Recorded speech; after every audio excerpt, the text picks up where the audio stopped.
V-I-X-I. Vixi era el participio de vivir, es decir, vivido. Si ya has vivido, es que estás muerto. Y eso es muy mala suerte. Así que lo usan y, por ejemplo, en los hoteles o en los aviones no aparece el 17, en los aviones de Alitalia. Pero bueno, el que ha tenido un poquito más de suerte, parece ser, es nuestro siguiente invitado, que es David Bonilla. Nos va a hablar de cómo el JSON esquema puede ayudarnos a definir una estructura de datos que facilite la comunicación entre diferentes aplicaciones. Él es programador y fundador de Manfred, una empresa que pone en contacto a otras empresas con el talento técnico. Dad un fuerte aplauso a David Bonilla. Todo tuyo.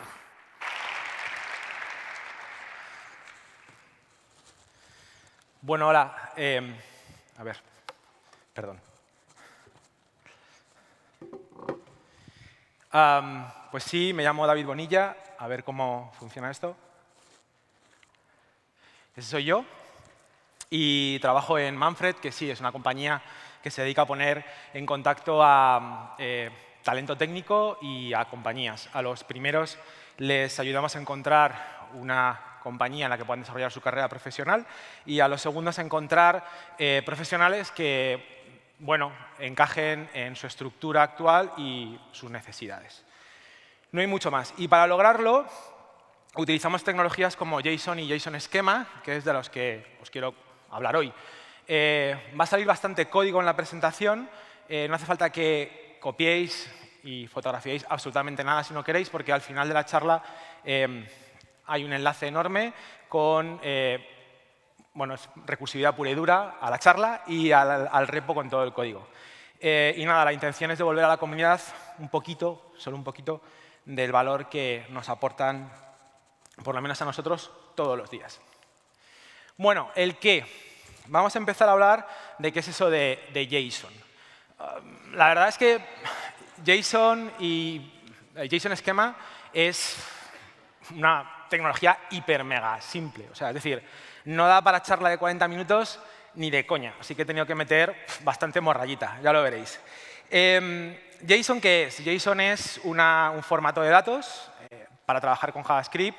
De hecho, eso es lo que significa JavaScript Object Notation. Y JSON Schema no es ni más ni menos que una especificación que nos dice cómo es esa estructura de datos. Nos sirve para definir esa estructura de datos. Y poco más. En esta slide tenéis absolutamente todo, o la mayoría, de lo que podéis ver en un JSON Schema. Pues una serie de datos que podéis ver ahí, primitivos, un string, un number, que es un entero. Perdón, integer es un entero, el number es el decimal, booleanos, etc. Una serie de palabras reservadas que son bastante autoexplicativas de para qué valen y funcionalidades que están adosadas a esos tipos de datos. Poco más. Podemos recoger, irnos a la cafetería y tomarnos un par de cervezas. No hay mucho más, sinceramente.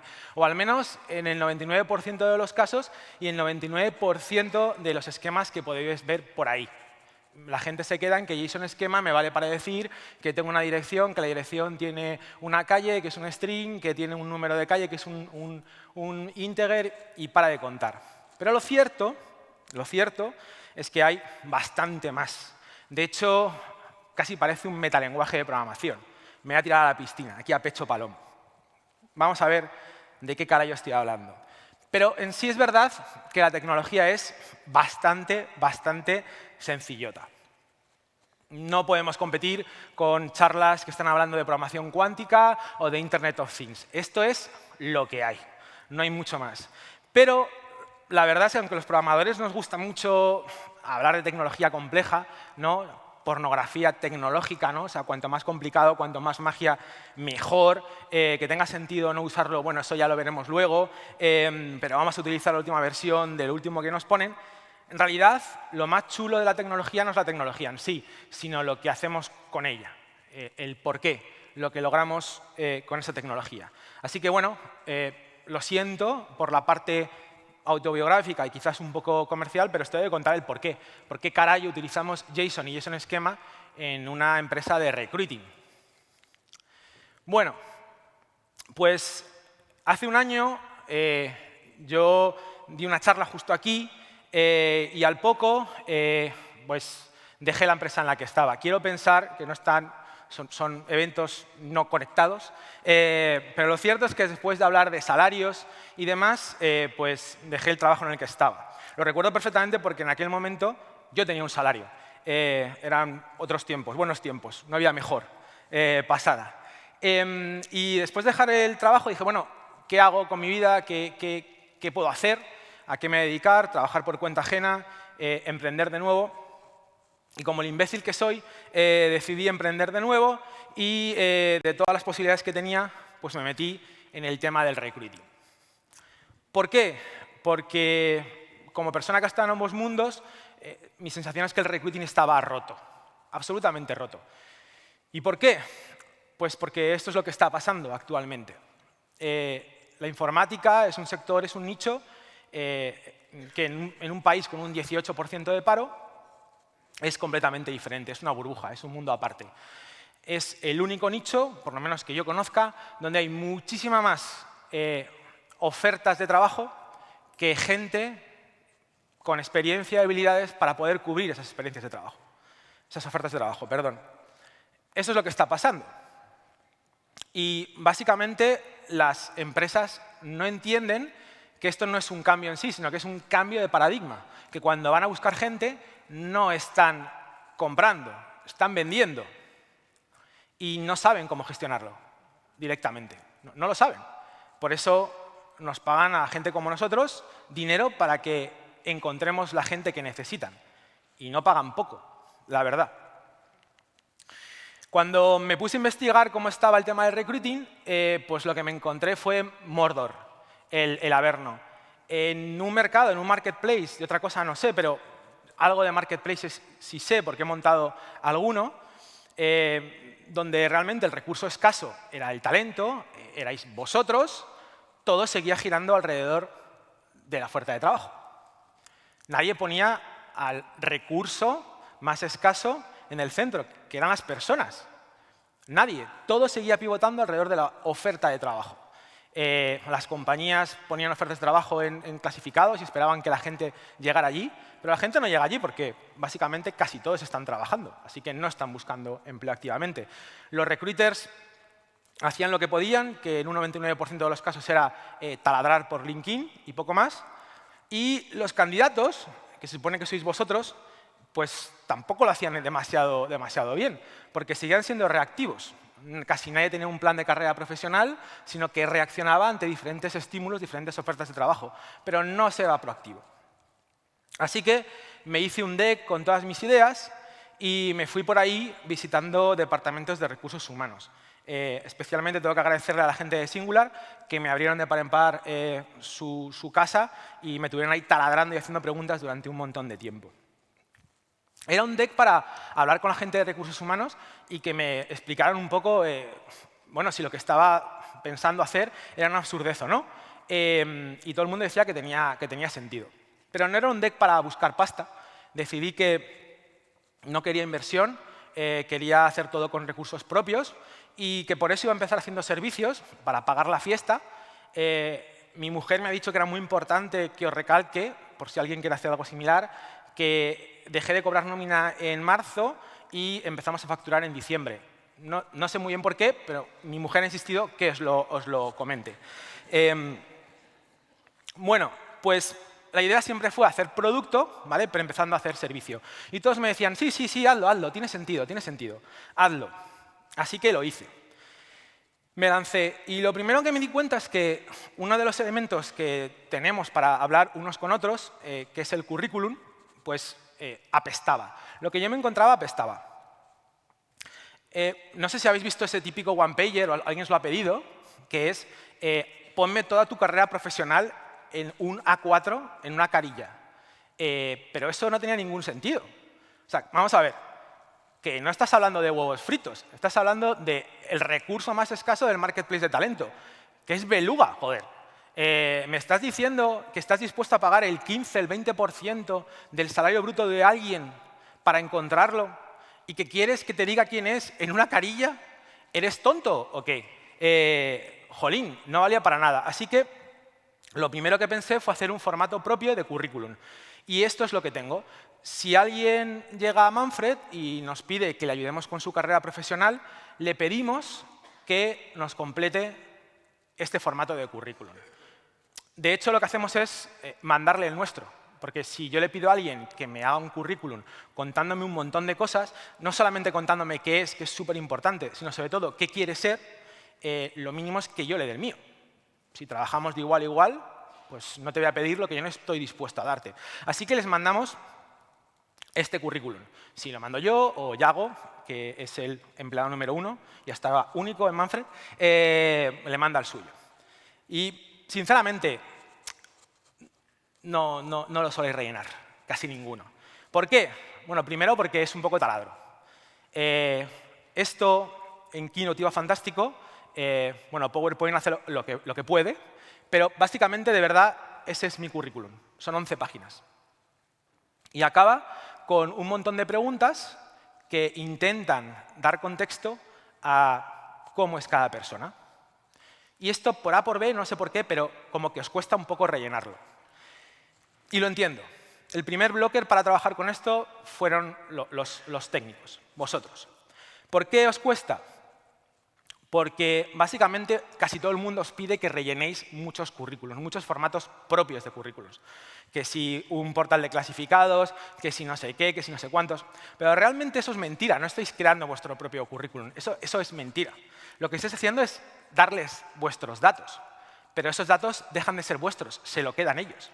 Yo no sé si aquí hay mucha gente que apoye Open Source y Open Data. ¿Podéis levantar la mano?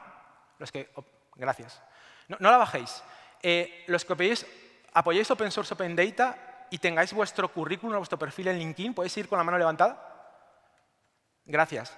Y los que apoyéis Open Source, Open Data, tengáis vuestro currículum en LinkedIn y en ningún otro sitio, ¿podéis ir con la mano levantada?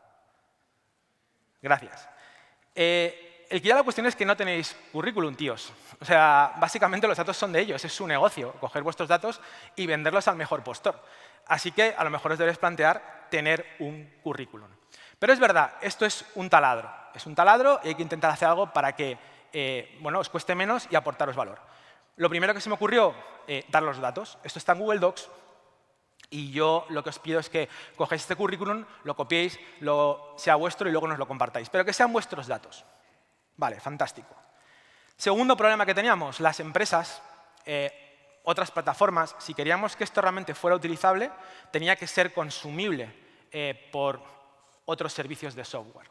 Así que aunque la gente ve un Google Doc y cree que es un Google Doc y es texto sin más, realmente lo que estáis viendo es esto. Esta es la estructura de nuestro formato propio, que no propietario, porque es open source, que es Manfred Awesomic CV. Y bueno, no os voy a contar, no os voy a taladrar con lo que hace cada cosa, pero simplemente quedaros con que para nosotros lo más importante son, como veis, las experiencias en una compañía con un rol determinado, los retos a los que os habéis enfrentado, las acciones que habéis hecho para poder superarlo y, por último, las herramientas que habéis utilizado. Porque, sinceramente, el 99% de currículums que veo son listas de herramientas que se van a quedar obsoletas en 2 o 3 años y que no me aportan nada para explicarme qué experiencia tiene la persona que tengo delante.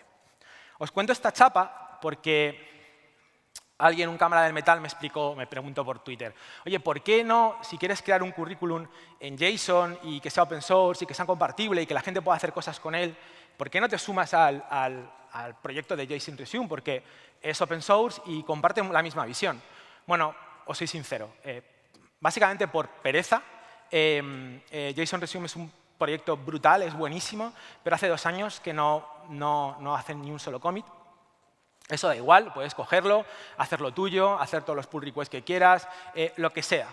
Pero el problema fundamental es que, por eso os he contado la chapa anterior, es que nuestra aproximación al currículum es tan diferente que básicamente significaría borrar todo lo que hay de JSON Resume y todo el tooling que tienen, todas las herramientas alrededor, no valdrían para nada. Así que, llamarme loco, pero con toda la humildad del mundo, sin saber siquiera si Manfred tenía futuro, si iba a ir más allá de 6 meses o 1 año y demás, he preferido lanzar esto como algo nuestro y si el día de mañana esto triunfa, si lo peta, si conseguimos nuestro humilde objetivo de dar por saco a LinkedIn, pues a lo mejor me planteo pedirles un merge con JSON Resume. Bueno, ¿y a mí qué? ¿Qué me importa todo esto? Pues básicamente supongo que nada, pero si hacéis software, si sois desarrolladores y hacéis software que además se comunica con otras máquinas, con otros servicios, no estoy hablando ni siquiera con otras compañías, sino incluso dentro de vuestra propia organización, a lo mejor, si esos datos van en formato JSON, sí que os debería interesar darle una estructura, darle un esquema para saber qué carajo estáis mandando y también saber qué podéis esperar de esos servicios que os respondan. Me he traído dos cosas que aquí no se verán, pero que me han llamado poderosamente la atención. Esto es una pregunta en Stack Overflow.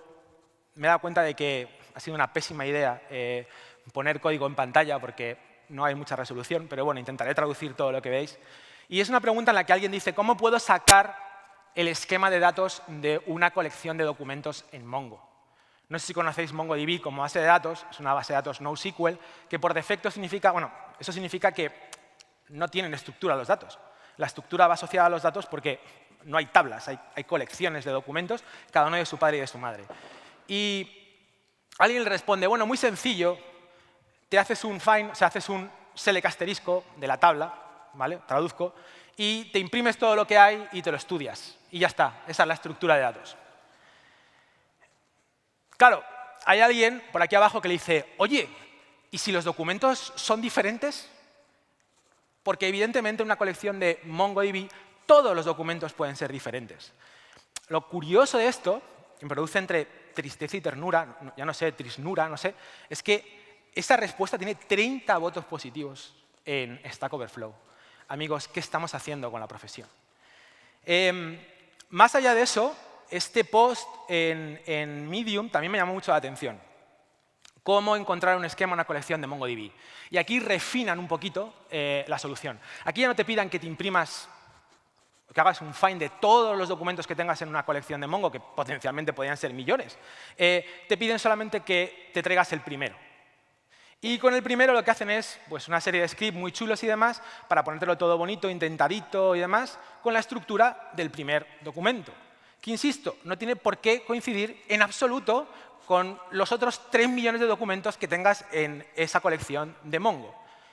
Y esto tiene 126 claps en Medium. O sea, a mí no me han aplaudido tanto en la vida. O sea, y es algo que me sorprende. Así que parece que a la gente le preocupa y necesita saber la estructura de los datos con los que trabaja y no puede.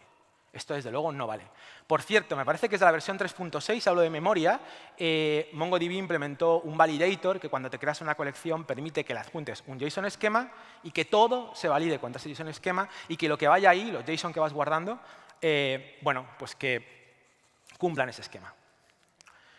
Vale, todo esto está muy bien, pero ¿por qué JSON? ¿Por qué JSON y por qué en otro formato? Pues tenéis razón.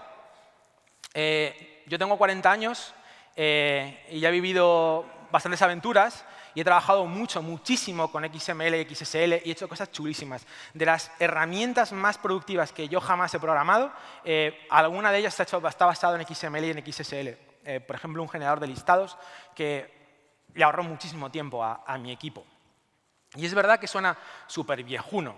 Entonces, pero sigue estando ahí. Es algo perfectamente válido y con un montón de herramientas súper válidas. Entonces, ¿por qué no XML y XSL? ¿No? Bueno, es verdad que el utilizar JSON esquema tiene un cariz un poco marketingiano. O sea, es como más modernito, a la gente le gusta más, ¿no? Pues sí, es verdad. Pero en nuestro caso, la verdad es que sí que había razones, por lo menos 4 razones para utilizar otra cosa. En cualquier caso, sé que da igual lo que diga, porque siempre va a haber alguien que va a decir que me he metido en esto de JSON esquema, pues porque estoy en plena crisis de los 40, ¿no? Y ya está, vale. Pues lo asumo, es verdad, soy un modernito, no pasa nada. Pero ¿por qué nosotros utilizamos JSON esquema y qué ventajas había para nosotros? Bueno, primero, seguro que era open source y estaba alineado con nuestra estrategia. Segundo, que nos permitía usar la misma sintaxis desde navegador hasta base de datos, ese famoso MongoDB.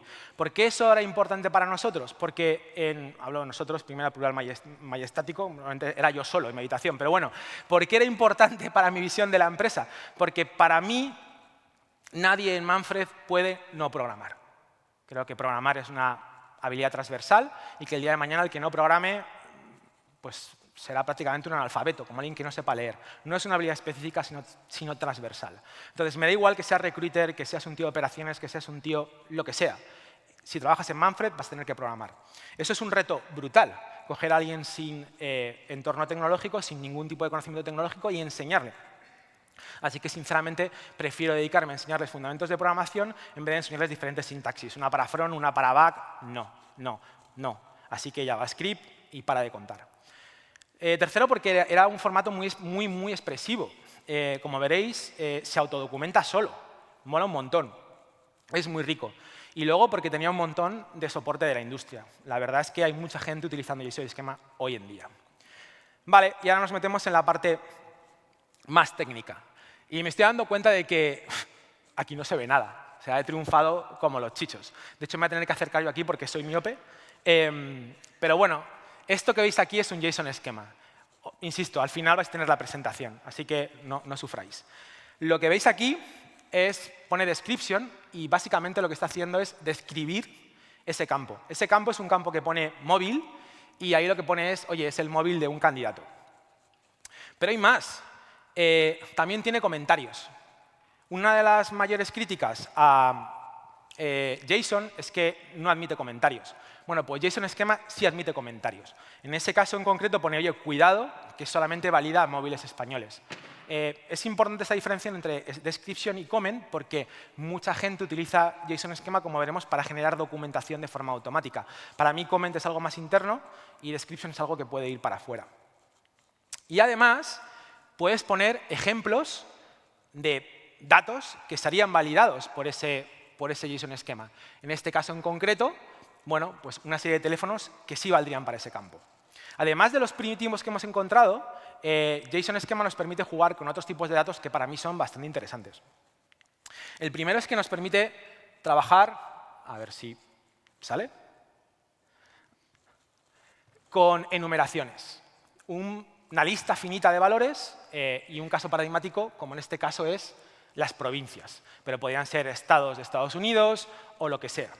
Si no os valen las numeraciones, que son bastante chulas para restringir lo que puede y lo que no puede ir en un sitio, pues que sepáis que también se trabajan con expresiones regulares. Que, bueno, por ejemplo, en este caso de mail, de móvil, te está diciendo qué formato tiene que tener ese móvil. No sé para vosotros, pero para mí las expresiones regulares son mi kriptonita como programador. No puedo con ellas, o sea, es algo que me supera. Así que al final de la charla, en los links con toda la documentación, os he puesto los recursos que yo utilizo para más o menos sobrevivir a las expresiones regulares, pero soy sincero, creo que me moriré y seguiré sin saber expresiones regulares. Más allá de eso, JSON Schema tiene cosas muy chulas, o sea, realmente cosas que os podría sorprender, como por ejemplo que puedes tener archivos multimedia embebidos. ¿Y cómo es eso? Porque el campo de tipo string tiene dos propiedades que te permiten definirlo. Por un lado, el encoding, que en este caso es base 64, y por otro lado, el tipo de dato, content media type, que incluye, que es image/png. Os soy sincero, los validadores no comprueban que sea ese tipo de dato de fichero multimedia, no lo hacen, pero sí comprueban el encoding, ¿vale? No sé si lo vais a ver aquí. Ahí está, que se ve perfectísimamente, como podéis ver. Bueno, también podéis tener valores por defecto, aunque los validadores no los suelen tener en cuenta. A la hora de poder comunicaros con otros servicios, es interesante que ellos sepan que si no va nada, siempre podrían o deberían utilizar ese valor por defecto. Pero vamos a meternos en algo que es más interesante. Primero, esto que hemos hablado del tema de los tipos. Bueno, aquí veis que esa foto, que era un string, pero que realmente le decíamos que tenía que ir codificado como base 64, si metéis eso que es una base 64 simplificada, no he puesto toda una foto, porque una foto, aunque sean 5K, como podéis imaginar, ocupa bastante en un fichero de texto, te lo valida. Pero si pones una URL a donde está la foto, no te lo valida porque eso no es base 64. Bien, y empezamos con lo chulo. En un esquema puedes tener OR. realmente en los esquemas vamos a encontrar un montón de artefactos para gestionar flujos como en un lenguaje de flujos lógicos como en un lenguaje de programación. Y es algo que es muy chulo. A mí, desde luego, me voló la cabeza. ¿Cómo hacer un OR? Bueno, aquí habéis visto que teníamos lo del tema de nuestra foto, ¿vale? En base 64. Y aquí veis algo que pone min properties y max properties. ¿Qué he hecho aquí? Pues dentro de mi estructura he dicho, realmente tengo dos tipos de datos. Tengo foto, que es esa foto codificada en base 64, y tengo otro que es URL, donde pongo que es la URL de la foto de la candidata, ¿vale? Y que realmente lo que es un tipo de dato, que es un string, pero que está formateado con tipo URI. También tiene formatos predefinidos. Y abajo he puesto que esta estructura de datos tiene un máximo de una propiedad y un mínimo de una. Y que además no se pueden añadir más propiedades, porque por defecto JSON Schema te permite meter cualquier tipo de morrayaca en un JSON. Lo que le importa es validar lo que tiene definido. Pero si tú le pones más datos, es tu tema, ¿vale? Excepto que le pongas esa propiedad. No me puedes meter más que lo que tengo ahí puesto. Con esto, ¿qué estamos logrando?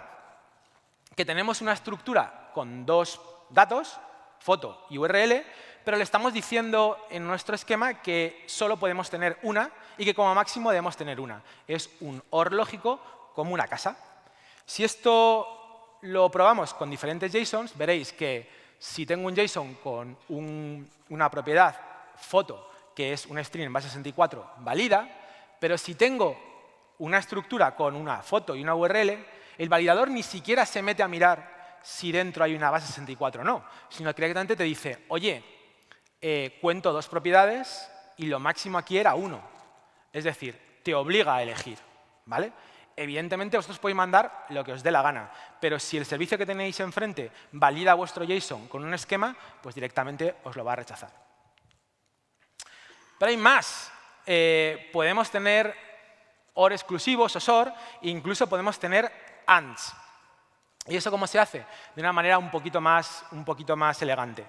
Bueno, pues no sé si se ve algo ahí, pero lo que ahí estamos viendo es una estructura, me tengo que acercar yo también aquí, donde lo que tenemos es nuestra definición, o sea, nuestros datos en base 64, nuestra URL, y lo tenemos ahí en un campo de definiciones. Y en el campo de properties, que es lo que hay abajo, no se ve nada, maldita sea, lo que tenemos es un nombre para la foto, un tipo de media, y luego abajo tenemos, oye, tenemos un tercer campo que se llama data, ¿vale? Y ese data, ¿de qué tipo es?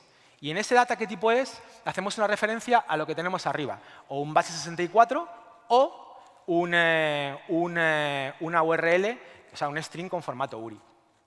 Aquí lo que estamos poniendo es un any-off, perdón, o un one-off, que significa, oye, ese dato que se llama data tiene que ser de uno de esos tipos, ¿vale? Pero solo de uno. Ese es un SOR exclusivo. Hay otro que es un OR normal, que es un any-off, y por supuesto hay un all-off, que sería un AND. Es decir, imaginar que tuviéramos definidos arriba 3 tipos de datos que se validaran con expresiones regulares. Podríamos hacer un AND lógico diciendo que el campo X tuviera que cumplir esas 3 expresiones regulares, ¿vale? Un AND como una casa. Y aquí he puesto algún ejemplo.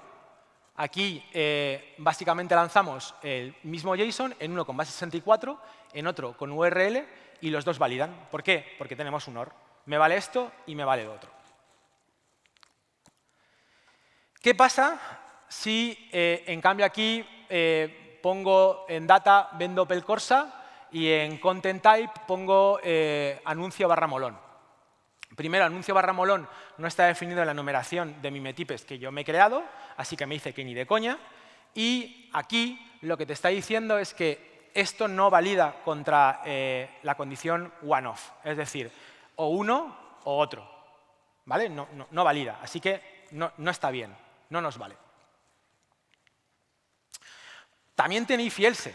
De hecho, bueno, lo veis aquí, y ese if-else es nativo. Tiene un if, else e incluso tiene el then. Entonces, Aquí lo tenemos. ¿Y qué estamos diciendo? Bueno, en esta estructura, una vez más me acerco. Tenemos una dirección que tiene calle, que tiene población y que tiene provincia. Y provincia, aunque ahí no se ve, que es todo ese churraco, realmente está haciendo referencia a otro fichero. Ya veremos qué es eso. Pero aquí lo que está diciendo es, oye, si la provincia es Madrid, quiero que código postal, que es otro campo, que ni siquiera estaba arriba, se valide contra esa expresión regular. Y si la provincia no es Madrid, me la validas contra otra. La primera expresión regular exige que empiece por 28, la segunda no. Y ese campo código postal ni siquiera estaba definido en la estructura original. Es simplemente un campo que aparece si se cumplen nuestras condiciones. Como aparece en todos los lados, tanto en el else y en el then, ese campo siempre se va a crear. Y abajo, además, en Additional Properties decimos que no nos vale ninguna propiedad más, solamente esas. Bueno, ¿eso qué implica? Que cuando validamos diferentes JSONs contra ese esquema, tenemos que, si tenemos provincia Madrid y un código postal por 28, nos valida, y si tenemos Madrid y código postal que no empieza por 28, en ese caso por 08, te dice que no, que eso no vale. ¿Vale? Así que, como veis, tenemos if y else dentro de un JSON esquema. Me parece también bastante chulo. El while. Bueno, pues while como tal no hay. Para mí, para creerme que hay un while dentro de un JSON esquema, tendría que haber alguna manera que de forma dinámica yo le pueda decir, oye, en un array hay de forma dinámica, insisto, un número máximo de elementos. O en este objeto hay un número máximo de propiedades. Eso hoy por hoy no se puede hacer. ¿Cómo se hace? Preprocesando el esquema, es decir, creando el esquema de forma dinámica y poniendo a fuego el número, ¿vale? Es decir, oye, el máximo número de elementos de este array es 5 y me creo el esquema de forma dinámica, es un poco chapus. Y la segunda forma, que no es soportada, es una propuesta. JSON esquema va por el draft número 7 y hay una propuesta que es para poder pasar datos numéricos de forma dinámica, que es ese data. Hay un validador que es el AJV, Another JSON Validator, que funciona con JavaScript, está hecho para JavaScript, me refiero de forma nativa, y lo implementa. Bueno, podéis utilizarlo o no, pero desde luego no es oficial. También muy interesante que para mí JSON esquema es una tecnología que está orientada a objetos. ¿Y cómo es eso? Bueno, hemos estado hablando todo el rato de bloque properties y bloque definitions. Aquí se ven un poquito más. Realmente lo que el validador va a coger y va a tener en cuenta y va a estudiar para ver si un JSON es válido contra un esquema es todo lo que haya en properties. Pero, ¿qué pasa, por ejemplo, si tenemos un esquema muy complejo, como puede ser el del Mac, en el que puede aparecer un campo de tipo mail, que al fin y al cabo es un string con una expresión regular que lo valida, no sé, 45 veces? ¿Qué hacemos? ¿Lo ponemos 45 veces? Menudo taladro.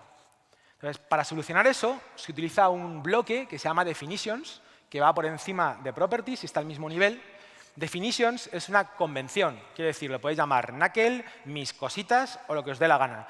Pero, si queréis seguir la convención y que todo el mundo entienda qué estáis haciendo, pues la gente suele utilizar definitions. Los validadores, pues básicamente lo ignoran a la hora de validar, excepto que lo referenciemos. Y ahí, por ejemplo, tenemos en definitions un tipo de estructura que es un mail, que decimos que es string y que se valida contra esa expresión regular. Y abajo tenemos una estructura que se llama Manfredita y bueno, lo que tenemos es un nombre y además tenemos otro campo que se llama mail, otra propiedad que se llama mail y dentro, no sé si lo veis bien, pero pone un $ref, 2 puntos y directamente pone la almohadilla definitions y va arriba. Lo que está diciendo es, yo tengo un campo que se llama mail y su clase, su tipo, va a ser ese. Así que, por lo menos para mí, ahí estoy viendo una clase y una instancia. Y puedo tener n, todas las que quiera. Pero además, bueno, aquí veis, por ejemplo, una validación. Linus Torvalds con su correo valida y Linus no sea rancio no valida. Y en esa estructura de datos no hemos puesto nada, simplemente hemos hecho una referencia hacia arriba, pero el validador lo entiende. Y si pudierais leer aquí lo que pone, pues básicamente va hasta definitions, hasta arriba, y dice que tiene esa expresión regular. Pero además, esto lo podemos llevar a varios objetos, a varios ficheros. Es decir, imaginar que tenemos ese taladraco que hemos visto antes, las provincias. ¿Vamos a meter ese ladrillaco en todos nuestros esquemas? Hostia, no fastidies. Podemos crearnos un fichero que sea solamente definitions para poder crear esas cosas. Y luego llamarlo desde otro fichero. Aquí veis el ID, que es una forma, digamos, de dar una clave primaria, digamos, a los ficheros. Realmente esto no te obliga a que ese fichero esté en esa ruta física, pero se recomienda que sí lo esté. En nuestro caso, cuando veáis la presentación, todos los ficheros que veis ahí están realmente en esas rutas, ¿vale? La podéis descargar si queréis. Y un segundo fichero con una estructura de datos. Aquí estamos hablando de nuevo de un Manfredita. Y en la parte de móvil, que es la parte de abajo donde veis ese churro, realmente lo que estamos haciendo es hacer una referencia a ese primer fichero. Es decir, desde un fichero X, desde un esquema como sea, recordar que JSON esquema es un JSON en sí, o sea, son ficheros .json, estoy llamando a otro de forma remota, que está en mi repo de GitHub. Así que sí puedo coger diferente lógica y separarla en ficheros si eso tiene sentido para mis objetivos. Bueno, aquí veis sencillamente cómo se valida ese móvil y en ese JSON esquema no había ninguna expresión regular. Está tirando del segundo fichero. También tenemos herencia y recursividad. ¿En serio? Sí, en serio. Bueno, aquí veis una estructura de datos. Bueno, ¿qué vais a ver? No veis nada, ya os lo cuento yo. Es una estructura de datos que básicamente es una empresa. Y os cuento un poco lo que estamos haciendo. Esa empresa tiene una serie de campos, una serie de propiedades, y abajo tiene otro bloque que pone dependencies. En JSON esquema podemos tener dependencias que son de propiedades o de propio esquema, que es lo que estamos viendo aquí. De propiedades quiere decir, oye, si esta propiedad existe, si existe nombre, tiene que existir también apellido. Y bueno, no son bidireccionales, también habría que poner si hay apellido tendría que haber nombre. Pero además podemos hacerlo de esquema. ¿Y eso qué nos permite? Decir, oye, si existe este campo, que es lo que estamos poniendo aquí, ¿vale? Hazme esto. Si existe esta propiedad, hazme esto. En nuestro caso, la entidad empresa tiene un campo que es código de cliente. Si no existe código de cliente, pues tienes, me parece que nombre, NIF y matriz, otra empresa en sí. Pero si sí lo tiene, lo que estamos poniendo aquí es que entonces tienes que tener dos campos más, que es el número de cuenta y el porcentaje de comisión que nosotros les cobramos. A todos los efectos estamos extendiendo el objeto empresa y creando nuestro propio objeto cliente que tiene sus propios campos. ¿Y cómo hacemos eso? En base a que haya un campo que ya exista, que es el código cliente. Pero también tenemos recursividad. Os he dicho que tenemos esa estructura de tipo empresa, no estáis viendo nada, y que uno de los campos es matriz. Matriz no es ni más ni menos que otra empresa. Es decir, una estructura de datos que es empresa se contiene a sí misma en un campo que se llama matriz, que por supuesto, como es una empresa, se puede tener a sí mismo. Recursividad pura y dura. Y eso lo que hace es hacer una referencia al objeto empresa, que es lo que tenemos ahí. Os voy a decir algo, quizás de lo más valioso de esta charla. Cuando utilicéis recursividad en JSON esquema, no se os ocurra decir que ese campo es obligatorio, porque básicamente estaríais creando un bucle infinito en un JSON esquema, que eso es algo épico solo al nivel de gañanes como yo. O sea, es algo digno de poner en una bio de Twitter. Por favor, no lo hagáis, no lo hagáis. Pero bueno, como veis, también tienen todo esto. Y aquí podéis ver cómo un JSON que contiene nuestro campo cliente, código de cliente, valida si tiene todos esos datos, aunque no lo veáis, es lo que está ahí abajo, y otra estructura que tiene código de cliente y los mismos datos que en la parte superior no valida porque no tiene cuenta bancaria ni tiene fee percentage, que es lo que nosotros cobramos a los clientes. Es decir, o tengo una empresa o tengo un cliente. Pero si tengo un cliente, tiene que tener esos campos. ¿Y qué? ¿Qué ha pasado con todo esto? Bueno, una vez que monté todo esto, pues publicamos nuestro Mac en nuestro repo de Manfred. Y ya está, y todo muy bien, fantástico. ¿Ha tenido mucha repercusión? Pues no ninguna, porque solamente lo conseguimos nosotros de forma interna. Y cuando tienes esto, ¿qué es lo que quieres hacer?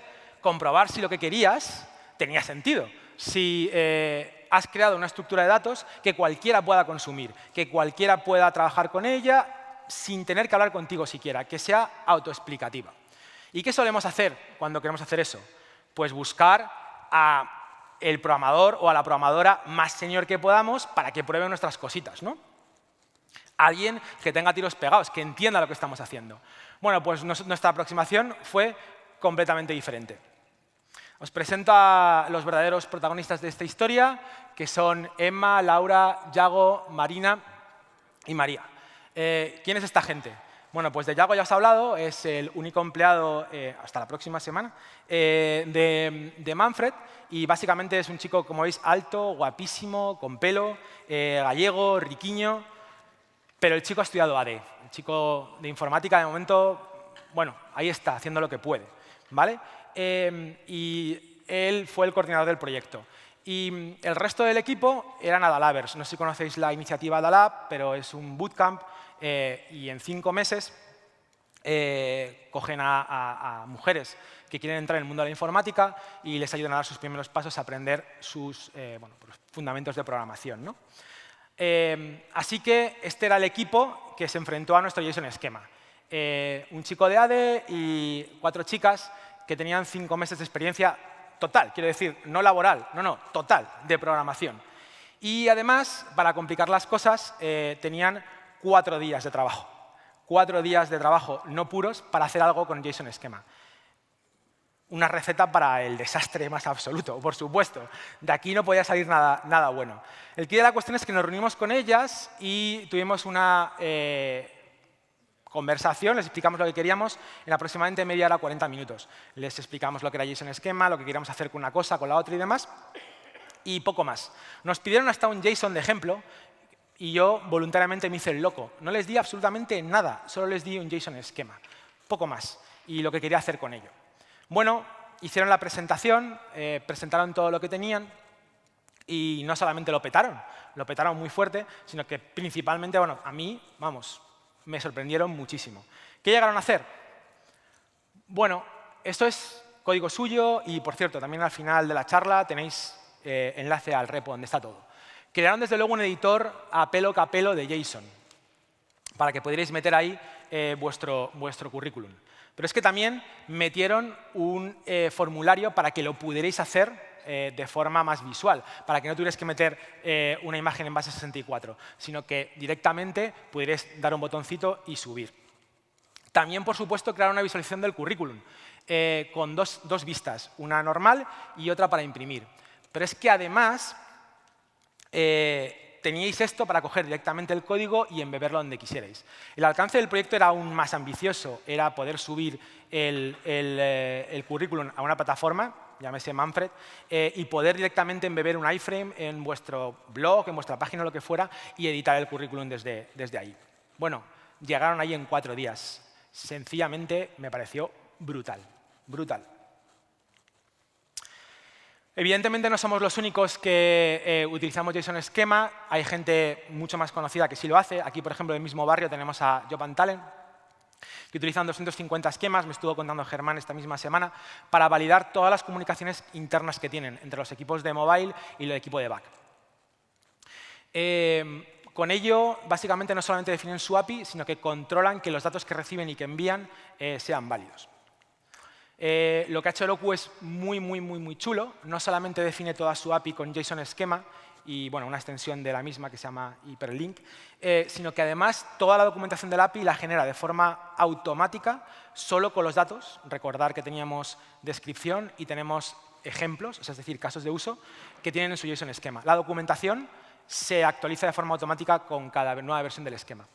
Y también generan código dinámico en base a ese esquema, en concreto para Go y para Ruby. Tenemos un proyecto también local, Async API, que es como OpenAPI, pero para aplicaciones de mensajería, que utiliza JSON esquema, y como no Google, que está en todos los fregados. Bueno, ¿y ahora qué? ¿Qué vamos a hacer con esto?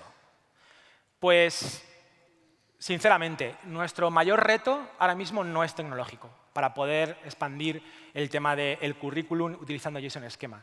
Para nada, nuestro problema es la taxonomía. Hoy por hoy estamos en un sector donde todos hablamos de conceptos como programador senior, pero nadie sabe lo que es un programador senior. O mejor dicho, cada uno de nosotros cree que sabe lo que es un programador senior, pero todos hablamos de cosas diferentes. Antes de ponernos a hacer tecnología, lo que tenemos que hacer es hablar. No hay mucho más. Yo os he dicho que la tecnología era súper sencilla, no era el blocker para nuestro objetivo. Lo más importante es que tengamos claro qué es cada cosa, más allá de la estructura de los datos. Y, por último, pues que no nos da la vida, la verdad. Como os he dicho, tenemos recursos propios. Espero que, como el proyecto es open source, consigamos ayuda, porque no nos da la vida, no tenemos manos para hacer esto. Pero bueno, estamos en ello. Si tengo que sacar una lección de todo esto, ya se me ha acabado el tiempo, de todo lo que he aprendido haciendo el JSON esquema de nuestro currículum, trabajando con Adalabers, trabajando con gente que es técnica, con gente que no, sinceramente no tiene nada que ver con JSON esquema. Es, bueno, aunque son un poco hierbas, deciros que creo que he aprendido que todo el mundo tiene el derecho a buscar un trabajo que le guste y nosotros en concreto pues lo estamos construyendo en parte con JSON esquema. Y nada, pues muchas gracias.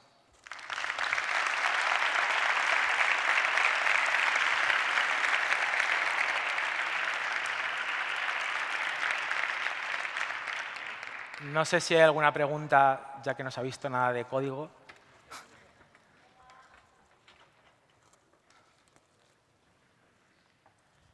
Perdona, que no tenía el micro. Aquí. Preguntas, comentarios, ya lo ha dicho él. Muchas gracias por la charla, por cierto. ¿Había alguien más por aquí? Allí al fondo. Allí arriba. Hola, buenas. Me llamo Celia. Hola, Celia. Una de las cosas que me ha dolido mucho, porque recientemente lo he tenido que hacer, es, en mi caso ha sido con una base de datos semántica, extraerme toda la base de datos y sacar la estructura de los datos. Compartimos tu dolor, Celia. Duele mucho, ¿eh? Estamos hablando de 1 millón de datos y buscar la estructura es doloroso.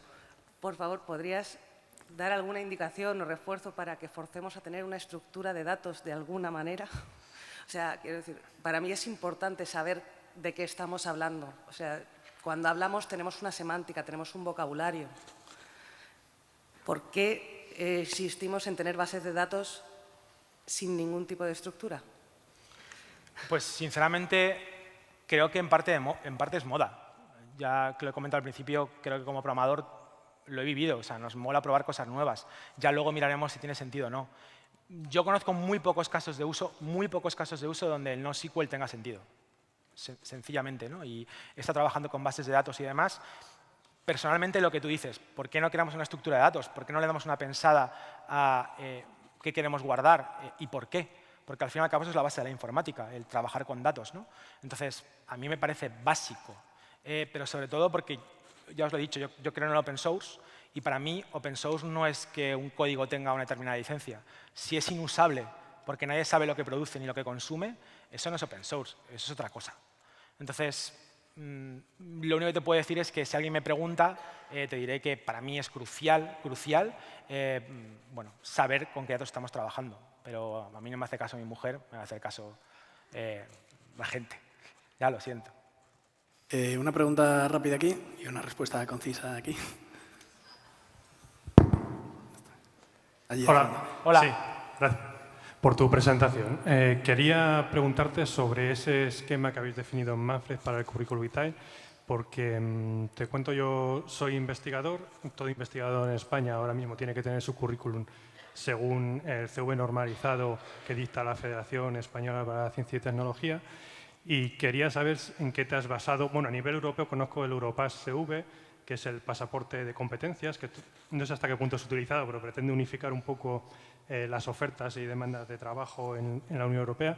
Si te has basado en algún estándar, has tenido alguna experiencia previa o simplemente lo habéis fijado ese currículum modelo en base a vuestra experiencia. Sí, ha sido en base a la experiencia de lo que necesitaban las empresas. O sea, tener en cuenta que nuestro objetivo es poner en contacto empresas de talento y llegó un punto en el que, sinceramente, las empresas prescindían de experiencia. La experiencia tampoco garantizaba una serie de conocimientos. Incluso llegan a prescindir, por supuesto, de formación reglada. No sé si eso va a hacer que te dé un patatús, pero muchas empresas la verdad es que lo aprecian, pero no es algo que sea un blocker. Y ya llegamos a la última frontera que también tiraron, que era el tema del stack. Hoy por hoy, en el mercado en el que estamos, las empresas no buscan programadores Java, .NET o Node. Por lo menos no las empresas con las que yo trabajo. Buscan programadores, los mejores. El tema del lenguaje que utilicen las herramientas le da absolutamente igual. Entonces, en base a esa experiencia, creamos el currículum, primando lo que querían las empresas. Y como yo también he estado en ese lado, pues básicamente es lo que hicimos. Dime lo que has hecho, dime si has hecho una pasarela de pago, dime si te has programado una web, dime si vienes del mundo de desktop. No me cuentes con qué lo has hecho, porque a lo mejor lo que hiciste hace 5 años ya no vale. Y ni me cuentes ni siquiera que tienes 10 años de experiencia, porque a lo mejor tienes 10 años de experiencia real o has repetido el mismo año 10 veces. Así que en eso nos basamos. Y probablemente, como lo validamos directamente con la realidad, sufrirá cambios, pero hoy por hoy las empresas nos dicen que es el formato que mejor les vale para intentar comprender a la persona que tienen delante antes de verles, ¿no? De conocerlo. Pues me temo que lo vamos a tener que dejar aquí, pero bueno, ya le podéis seguir en redes o pillarle por el pasillo y nada, vamos a agradecer de nuevo a David. Muchas gracias. Gracias. Creo que luego quieren hacer una foto con...